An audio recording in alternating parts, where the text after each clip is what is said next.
Hi everyone, welcome to Telugu stock channel. So చాలా రోజుల gap తర్వాత నేను ఈ వీడియో చేస్తున్నాను. అండ్ ఈ వీడియోలో చాలా స్పెషల్గా డిస్కస్ చేసుకోబోతున్నాం మనం క్యామ్స్ అనే షేర్ గురించి. యాజ్ ఆఫ్ నౌ క్యామ్స్ అనే షేర్ దాదాపుగా ఫెయిర్ వాల్యుయేషన్లో ఉంది. సో ఈ ఫెయిర్ వాల్యుయేషన్లో ఉన్న షేర్ని మనం కొనొచ్చా, ఒకవేళ కొంటే ఎలా ప్లాన్ చేసుకోవాలి అనేది మనం ఈ వీడియోలో డిస్కస్ చేసుకుందాం.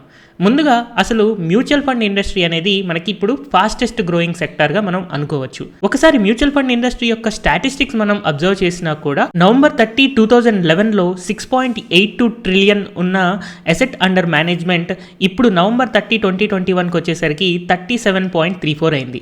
అంటే 10 సంవత్సరాల్లో దగ్గరగా 5 రెట్లు పెరిగిందనమాట. అండ్ ఇప్పుడు ప్రస్తుత ఇండస్ట్రీ యొక్క అసెట్ అండర్ మేనేజ్మెంట్ 37,33,000 కోట్ల దాకా ఉంది. అండ్ ఇప్పుడు మనకి రిటైల్ ఇన్వెస్టర్స్ లో చాలా మంది మ్యూచువల్ ఫండ్స్ లో ఇన్వెస్ట్మెంట్ చేయడానికి చాలా ఇంట్రెస్టెడ్ గా ఉన్నారు. కాబట్టి ఆబ్వియస్ గా ఇన్ ఫ్యూచర్ కమింగ్ 10 సంవత్సరాల్లో కూడా ఇలాంటి 5-fold గ్రోత్ అనేది మనకి చాలా ఈజీగా కనిపించవచ్చు. అయితే మనకి ఇక్కడ మ్యూచువల్ ఫండ్ ఇండస్ట్రీ గ్రో అవుతుంది అని చెప్పి చాలా క్లియర్ గా అర్థమవుతుంది. ఎందుకంటే ఒకసారి మనం ఒక మ్యూచువల్ ఫండ్ ఇండస్ట్రీలో ఎంటర్ అయ్యాము అంటే, మనం రిటైలర్ గా ఎంటర్ అయ్యాము అంటే కంటిన్యూస్ గా అందులో ఎస్ఐపి కానీ లేదా లంసంలో కానీ ఇన్వెస్ట్మెంట్ చేస్తూ ఉంటాం. యాజ్ ఎ కస్టమర్ మనం ఎప్పుడు కూడా అందులో మనీ యాడ్ చేస్తూ ఉంటాము. అండ్ అలాగే కొత్త అకౌంట్స్ కూడా ఎప్పటికప్పుడు క్రియేట్ అవుతూనే ఉంటాయి. కాబట్టి మ్యూచువల్ ఫండ్ ఇండస్ట్రీ అనేది గ్రో అవుతూనే ఉంటుంది. కాబట్టి ఈ మ్యూచువల్ ఫండ్ ఇండస్ట్రీకి సంబంధించిన కొన్ని కంపెనీస్ని కనుక మనం అబ్జర్వ్ చేస్తే, కంపెనీస్ ఎయిదర్ స్పాన్సర్గా కానీ లేదా ట్రస్టీగా కానీ ఏఎంసీగా కానీ లేదా ఆర్టీఏగా కానీ వర్క్ చేస్తూ ఉండొచ్చు. సో ఇలాగా మనకి కొన్ని HDFC trustee companies, HDFC sponsor companies, HDFC AMC companies ఇట్లా సపరేట్గా ఉంటూ ఉండొచ్చు. లేదా క్యామ్స్ లాంటి RTA registered and transfer agencies కూడా మనకు ఉంటూ ఉండొచ్చు. అయితే మనం అబ్జర్వ్ చేస్తే రకరకాల స్పాన్సర్స్, ట్రస్టీస్, ఏఎంసీస్ మనకి చాలా మంది ఉన్నారు. కానీ ఆర్టీఏస్ మాత్రం చాలా తక్కువగా ఉన్నాయి. అందులో one of the leading RTA వచ్చేసి మనకి క్యామ్స్. ఆగస్ట్ 2021 వరకు కనుక మనం అబ్జర్వ్ చేసుకుంటే క్యామ్స్ అనే కంపెనీ మ్యూచువల్ ఫండ్ ఇండస్ట్రీలో రిజిస్టర్డ్ అండ్ ట్రాన్స్ఫర్ ఏజెన్సీగా దాదాపుగా 70% అసెట్ అండర్ మేనేజ్మెంట్ తో ఉందన్నమాట. సో అంటే సింపుల్ గా మనం దీన్ని మోనోపోలీ స్టాక్ గా మనం కన్సిడర్ చేసుకోవచ్చు. సో ఇలాంటి మోనోపోలీ అండ్ అలాగే ఫ్యూచర్ గ్రోత్ ఉండబోయే కంపెనీ కాబట్టి దీని యొక్క వాల్యుయేషన్స్ అనేవి ఆబ్వియస్గా హైగా ఉంటాయి. అందుకే నేను లాస్ట్ టైం చేసిన వీడియోలో cams versus HDFC AMC share యొక్క ఫండమెంటల్ వాల్యుయేషన్స్ చేసినప్పుడు క్యామ్స్ అనేది ఓవర్ వాల్యుయేషన్లో ఉన్నా మనం బై చేసుకోవచ్చు, ఎందుకంటే అందులో చాలా గ్రోత్ ఉండబోతుంది అని చెప్పి డిస్కస్ చేశాను. అయితే ఆ వీడియోలో మనం డిస్కస్ చేసుకున్న దాని ప్రకారం ఇప్పటిదాకా పాస్ట్లో సేల్స్ గ్రోత్ కానీ ప్రాఫిట్ గ్రోత్ కానీ హెచ్డిఎఫ్సి ఏఎంసీకి కొంచెం ఎక్కువగా ఉన్నా, ఇప్పటి నుంచి మనకి క్యామ్స్లో గ్రోత్ అనేది ఎక్కువగా ఉండబోతుంది. ఎందుకంటే ఆపరేటింగ్ ప్రాఫిట్ మార్జిన్ ఎక్స్పాండ్ అవ్వడానికి క్యామ్స్ లో చాలా ఎక్కువ పాసిబిలిటీ ఉందన్నమాట. అండ్ ఇప్పుడు మ్యూచువల్ ఫండ్ ఇండస్ట్రీస్ కూడా టెక్నాలజీ డ్రివెన్ అవుతున్నాయి. కాబట్టి క్యామ్స్ టెక్నాలజీలో చాలా గ్రోత్ ఉండడం వల్ల క్యామ్స్ షేర్ యొక్క ఫ్యూచర్ వాల్యూ కూడా బాగా ఇంక్రీజ్ అవ్వచ్చు. అయితే సెప్టెంబర్ 2021లో నేను ఆ వీడియో చేసినప్పుడు దాదాపుగా క్యామ్స్ యొక్క షేర్ 3,120 రూపాయలు ఉంది. సో ఆ వీడియోలోని స్క్రీన్ షాట్ ఇది. ఆ వీడియోలో నేను ఎక్స్ప్లెయిన్ చేస్తున్నప్పుడు నేను 2 లెవెల్స్ లో ఈ స్టాక్ ని అక్యుములేట్ చేసుకుంటాను. 2,700 అండ్ 2,400 లెవెల్కి వస్తే నేను ఈ స్టాక్ని అక్యుములేట్ చేసుకుంటాను అని చెప్పాను. సో అప్పుడు 3,100 ఉంది కాబట్టి దాదాపుగా మనకి 10-15% పడితే కానీ మనకి ఆ లెవెల్స్ రావన్నమాట. సో సెప్టెంబర్లో నేను ఈ వీడియో చేసినప్పుడు ఇప్పుడు డిసెంబర్లో నాకు ఫస్ట్ టైం 2,700 అనే లెవెల్ టచ్ అయింది. అందుకని ఈ రోజున నేను క్యామ్స్ అనే షేర్ని నా పోర్ట్ఫోలియోలో యాడ్ చేసుకున్నాను. సో అప్పుడున్న టెక్నికల్ ప్యాటర్న్స్ ప్రకారం ఈ స్టాక్ ఇలా ఫ్లక్చువేట్ అవుతూ మేబీ ఇలా పడి 2,400 లెవెల్కి రీచ్ అవ్వచ్చు. బట్ 2,700 లెవెల్లో అండ్ 2,400 లెవెల్లో నేను అక్యుములేట్ చేసుకుంటాను అని పాస్ట్ వీడియోలో ఎక్స్ప్లెయిన్ చేశాను. అయితే యాజ్ అన్ ఇన్వెస్టర్ ఎప్పుడైనా సరే మనం కొన్ని స్టాక్స్కి అనాలిసిస్ చేసుకొని ముందుగానే రెడీగా ఉండాలి. సో ఇక్కడ నేను కేవలం క్యామ్స్ అనే షేర్ని కొనడానికే స్టాక్ మార్కెట్లో లేను. సో నాకు తెలిసిన నాలెడ్జ్ ప్రకారం అట్లీస్ట్ మనకి ఒక 70-100 టాప్ కంపెనీస్ ఉన్నాయి ఇండియాలో. ఈ 70-100 కంపెనీస్కి ఎలాంటి కాంపిటీటర్స్ లేరు. ఒకవేళ కాంపిటీటర్స్ వచ్చినా కూడా వాళ్ళని దాటుతూ చాలా ఈజీగా గ్రో అవ్వగలుగుతారు. సో అలాంటి కంపెనీస్ నేను అనాలిసిస్ చేసుకుని వాటికి సంబంధించిన ఫండమెంటల్ వాల్యుయేషన్స్ ఫైండ్ అవుట్ చేసుకుని ఉన్న తర్వాత చాలా వరకు స్టాక్స్ యూజువల్గా ఓవర్ వాల్యుయేషన్స్లోనే ఉంటాయి. కానీ ఓవర్ వాల్యుయేషన్స్లో కొనడం వల్ల మనకు మంచి రిటర్న్స్ రావు. సో దానికోసం ఏం చేయాలి, మనకు ఖచ్చితంగా పేషెన్సీ ఉండాలి. ఈ 70-100 స్టాక్స్లో మేబీ మనం 10 స్టాక్సే కొనొచ్చు. ఆ 10 స్టాక్స్లో ఏవైతే ఫెయిర్లీ వాల్యూడ్ ఉంటాయో వాటిని నేను ఇన్వెస్ట్ చేయడానికే ఎక్కువగా ప్రిఫరెన్స్ ఇస్తూ ఉంటాను అనమాట. సో నేను ఎప్పుడైతే యూట్యూబ్లో క్యామ్స్ యొక్క ఫండమెంటల్స్ని ఎక్స్ప్లెయిన్ చేస్తూ ఈ స్టాక్ 2700 దాకా వస్తే నేను బై చేస్తాను అని ఎక్స్ప్లెయిన్ చేసిన తర్వాత కింద కమెంట్స్లో నేను అబ్జర్వ్ చేసింది ఏంటి అంటే, ఈ వీడియో చూస్తుంటే నాకు ఒకటి గుర్తొస్తుంది, డోంట్ టైమ్ ద మార్కెట్ అని అంటున్నారు. ఎస్, మార్కెట్ని టైం చేయకూడదు, బట్ మనం స్టాక్స్ని టైం చేయొచ్చు. సో ఇక్కడ మనం స్టాక్స్ని టైం చేసినప్పుడు ఫెయిల్ అయినా కూడా ఎలాంటి ప్రాబ్లం లేదు.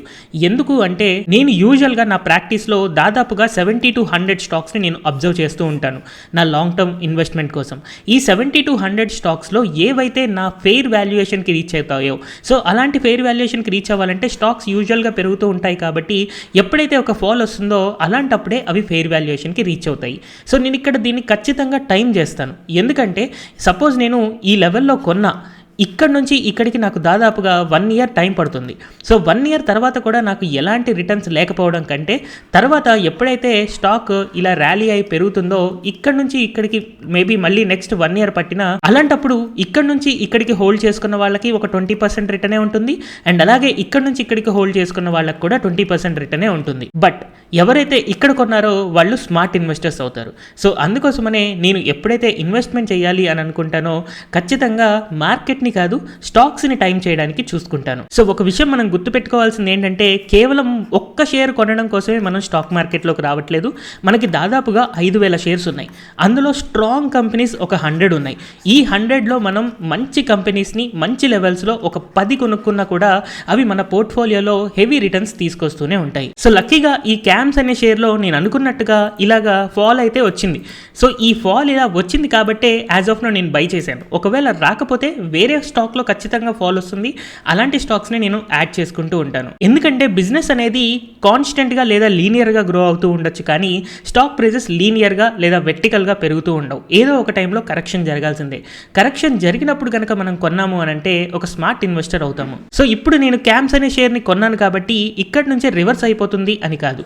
నేను ఈ స్టాక్ని 2700, 2400 అండ్ 2100 ఈ 3 లెవెల్స్లో కూడా నేను యాడ్ చేసుకుంటూనే ఉంటాను. బట్ పడుతుందా లేదా అనేది మనకి ఎగ్జాక్ట్గా తెలియదు. బట్ మనం అక్యుములేషన్ కనుక స్టార్ట్ చేస్తున్నాము అనంటే ఆ కంపెనీ యాజ్ ఆఫ్ నో రీజనబుల్గా వాల్యూడ్ ఉంది కాబట్టి అక్యుములేషన్ చేసుకుంటున్నాను. సో మరి రీజనబుల్ వాల్యుయేషన్ ఎలా డిటర్మైన్ చేశాము అనేది మళ్ళీ ఒకసారి చూద్దాం. సో కేవలం క్యామ్స్ అనే షేరే కాదు, మీరు ఏ షేర్లో ఇన్వెస్ట్మెంట్ చేయాలన్నా ఫస్ట్ ఆ కంపెనీ ప్రాఫిటబుల్లా కాదా అని మనం చూసుకోవాలి. సో దానికోసం screener.inలో మనకు కావాల్సిన స్టాక్ని సెర్చ్ చేసుకున్న తర్వాత ఒకసారి ప్రాఫిట్ అండ్ లాస్ స్టేట్మెంట్ కనుక అబ్జర్వ్ చేసుకుంటే మనకు కన్సిస్టెంట్గా ప్రాఫిట్ అండ్ అలాగే ఆపరేటింగ్ ప్రాఫిట్ మార్జిన్ పెరుగుతున్న కంపెనీస్ మనం కొంచెం బేసిక్ లెవెల్ ఇన్వెస్టర్గా ఇవి స్ట్రాంగ్ కంపెనీస్ అని అర్థం చేసుకోవచ్చు. వన్స్ ఇలా అర్థం చేసుకున్న తర్వాత మనం ఏం చేయొచ్చు అంటే పైకి వెళ్ళి దీని యొక్క వాల్యుయేషన్స్ని సింపుల్గా మనం అర్థం చేసుకోవడం కోసం స్టాక్ యొక్క ప్రైస్ చార్ట్ మనకి స్క్రీనర్లో కనిపిస్తూ ఉంటుంది. అయితే ప్రైస్ చార్ట్ కాకుండా పక్కన పీఈ రేషియో అని ఉంటుంది. ఆ పీఈ రేషియో మీద కనుక క్లిక్ చేశారు అని అంటే ఇక్కడ మనకి పీఈ రేషియో కనపడుతూ ఉంటుంది. సో స్టాక్ యొక్క ప్రైస్ అనేది మనకి ఇలాగా పెరుగుతూ ఉండొచ్చు, కానీ యూజువల్గా పీ/ఈ రేషియో అనేది పెద్దగా పెరగదు. అక్కడ ఒక రేంజ్లోనే ఉంటుందన్నమాట. సో ఈ రేంజ్లో అంతకుముందు టాప్ ఈ కంపెనీ యొక్క పీ/ఈ దాదాపుగా 55గా ఉంది, కానీ కొన్ని రోజుల తర్వాత అబ్జర్వ్ చేస్తే అది 80 దాకా వెళ్ళింది. సో 80 దాకా వెళ్ళినప్పుడు ఆ స్టాక్ యొక్క ప్రైస్ అబ్జర్వ్ చేస్తే 4000 రూపాయల దాకా స్టాక్ రీచ్ అయిందనమాట. అయితే మనం ఎప్పుడైతే ఒక కంపెనీ యొక్క పీ/ఈ ఇలా పెద్దగా ఎక్స్పాన్షన్ జరుగుతుందో, దగ్గరగా ఇది 50 నుంచి 80 కంటే దాదాపుగా 40% పీ/ఈ అనేది పెరిగిపోయింది. సో అంత పెరిగినప్పుడు ఇలాంటి స్టాక్స్ని యాడ్ చేసుకోకూడదు. యాడ్ చేసుకున్నామంటే ఆబ్వియస్గా మనం కొన్ని రోజుల తర్వాత లాసెస్లో ఉంటాము, లేదా ఎలాంటి ప్రాఫిట్ ఎలాంటి లాస్ లేకుండా ఒక 3 సంవత్సరాలు 4 సంవత్సరాలు ఆ స్టాక్లో స్ట్రక్ అయిపోతాం. సో ఇలాంటప్పుడు నేను ఏం చేస్తాను అంటే మళ్ళీ పీ/ఈ తిరిగి ఈ జోన్లోకి వచ్చేదాకా వెయిట్ చేస్తాను. సో ఇక్కడ జోన్ అంటే ఏంటంటే ఈ స్టాక్ ఇక్కడ 50 రూపాయల దగ్గర అండ్ అలాగే కింద 43 రూపాయల దగ్గర చాలా కాలం ఉంది. సో 40 to 50 రూపీస్ మధ్యలో ఎప్పుడైతే ఈ స్టాక్ యొక్క పీ/ఈ వస్తుందో అలాంటప్పుడు ఇది ఒక బేసిక్ ఇన్వెస్టర్ దీన్ని ఫెయిర్ వాల్యుయేషన్ అని చెప్పి అనుకోవచ్చు అనమాట. సో దాని ప్రకారం ఇక్కడ నేను ఈ రోజు అబ్జర్వ్ చేస్తే 48 వచ్చింది. సో ఇప్పుడు 48 నుంచి నేను ఎడిషన్ చేస్తున్నాను కాబట్టి 40, 35 ఈ లెవెల్స్కి వెళ్ళినప్పుడు నేను ఇంకా స్ట్రాంగ్ ఎడిషన్ చేసుకుంటాను. సో ఇలా మీరు ఎప్పుడైతే ఇన్వెస్ట్మెంట్ చేస్తున్నారో ఈ పీ/ఈ రేషియోస్ కనుక అబ్జర్వ్ చేశారు అంటే మీరు ఇంకా మీ ఇన్వెస్ట్మెంట్ని బెటర్గా ప్లాన్ చేసుకోగలుగుతారు. సో చాలామంది ఐఆర్సిటీసీ, లారస్ ల్యాబ్స్ ఇలాంటి స్టాక్స్లో చాలామంది స్ట్రక్ అయి ఉన్నారు. సో ఒకసారి ఆ కంపెనీ యొక్క చార్ట్స్ కనుక మనం అబ్జర్వ్ చేస్తే ఐఆర్సిటీసీ యొక్క ప్రైస్ అనేది మనకి ఇలాగా వెర్టికల్గా పెరుగుతూ వెళ్ళిన పీ/ఈ రేషియో కనుక అబ్జర్వ్ చేస్తే ఈ స్టాక్ యొక్క పీ/ఈ రేషియో అంతకుముందు దాదాపుగా మనకి 50 నుంచి 100 మధ్యలో ఉండేది. అది అలా ఎక్స్పాండ్ అవుతూ దాదాపుగా 300 దాకా వెళ్ళింది. సో ఎప్పుడైతే ఇలా పీబై అనేది చాలా డ్రాస్టిక్గా పెరిగిపోతూ ఉంటుందో అలాంటప్పుడు అందులో మనం స్ట్రక్ అవ్వడానికి ఛాన్సెస్ ఎక్కువగా ఉంటాయి. బట్ ఎక్కువ కాలం ఇది రీజనబుల్గా ఒక 150, 140 రీజియన్లో ట్రేడ్ అవుతూ వెళ్ళింది కాబట్టి మళ్ళీ ఈ లెవెల్స్ వచ్చినప్పుడు కంఫర్టబుల్గా మనం ఇన్వెస్ట్ చేసుకోవచ్చే కానీ ఇలా నిలువుగా పెరుగుతున్నప్పుడు మనం ఎడిషన్ చేసుకోవడం కరెక్ట్ కాదు. అయితే ఇంకా ఫెయిర్లీ వాల్యూడ్ కొనాలి అన్నప్పుడు ఇక్కడ మనకి ఏదైతే రీజన్ కనిపిస్తుందో 50 to 100 మధ్యలో ఇది చాలా ఎక్కువ కాలం ఈ స్టాక్ యొక్క పీబై ఉంది. సో ఒకవేళ ఈ స్టాక్ మనకి బాగా పెరుగుతుంది అని కాన్ఫిడెన్స్ ఉన్నప్పుడు స్టిల్ ఆ స్టాక్ని మంచి వాల్యుయేషన్స్లో యాడ్ చేసుకోవాలి అంటే 50 to 100 మధ్యలో ఉన్న పీబైలో యాడ్ చేసుకుంటే మంచి లెవెల్ అవుతుంది. బట్ 300లో బై చేశారు కాబట్టి ఈ స్టాక్లో చాలా క్లియర్గా స్ట్రక్ అయిపోయి ఉన్నారు. కానీ అదే ఒకవేళ లారస్ ల్యాబ్స్ యొక్క చార్ట్ మనం అబ్జర్వ్ చేస్తే ఆ స్టాక్ యొక్క పీబై అనేది స్టిల్ ఇంకా రేంజ్లో ఉంది. సో ఒకవేళ ఈ స్టాక్ని అక్యుములేట్ చేసుకోవాలి అని అనుకుంటే ఈ కంపెనీ యొక్క పీబైఎస్ ప్రకారం ఇది మనం రీజనబుల్గానే ఉంది అని అనుకోవచ్చు. సో ఇలాగా మనం సింపుల్గా ప్రైస్ చార్ట్ కాకుండా price to earnings ratio chart కనుక మనం అబ్జర్వ్ చేస్తే ఏ లెవెల్స్లో యాడ్ చేసుకోవచ్చు, ఏ లెవెల్స్లో యాడ్ చేయకూడదు అని మీకు ఇంకొంచెం క్లియర్గా అర్థమవుతుంది. అయితే అన్నిటికంటే ముఖ్యంగా పాస్ట్ పీబై అనేది ఫ్యూచర్ యొక్క రిటర్న్స్ని ఎప్పుడూ ప్రిడిక్ట్ చేసి చెప్పదు.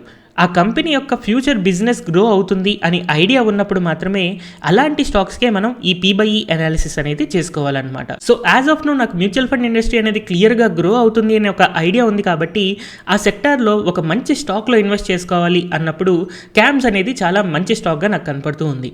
సో ఈ క్యామ్స్ స్టాక్లో నేను ఇన్వెస్ట్ చేసినప్పుడు నేను ఫాలో అయిన సింపుల్ వాల్యుయేషన్ మెథడ్, అంటే ఈ పీబైఈ యావరేజ్ ఏదైతే ఉందో ఆ రేంజ్లో ఉన్నప్పుడు నేను బై చేసుకుంటూ ఫెయిర్ వాల్యూలో బై చేశాను అని చెప్తున్నాను కదా. ఈ కాన్సెప్ట్ మీకు క్లియర్గా అర్థమైంది అని అనుకుంటున్నాను. అండ్ ఇదే కాన్సెప్ట్ని మీ పోర్ట్ఫోలియోలో ఉన్న స్టాక్స్తో కూడా మీరు ఒకసారి క్రాస్ చెక్ చేసుకోవచ్చు. Thank you everyone for watching this video.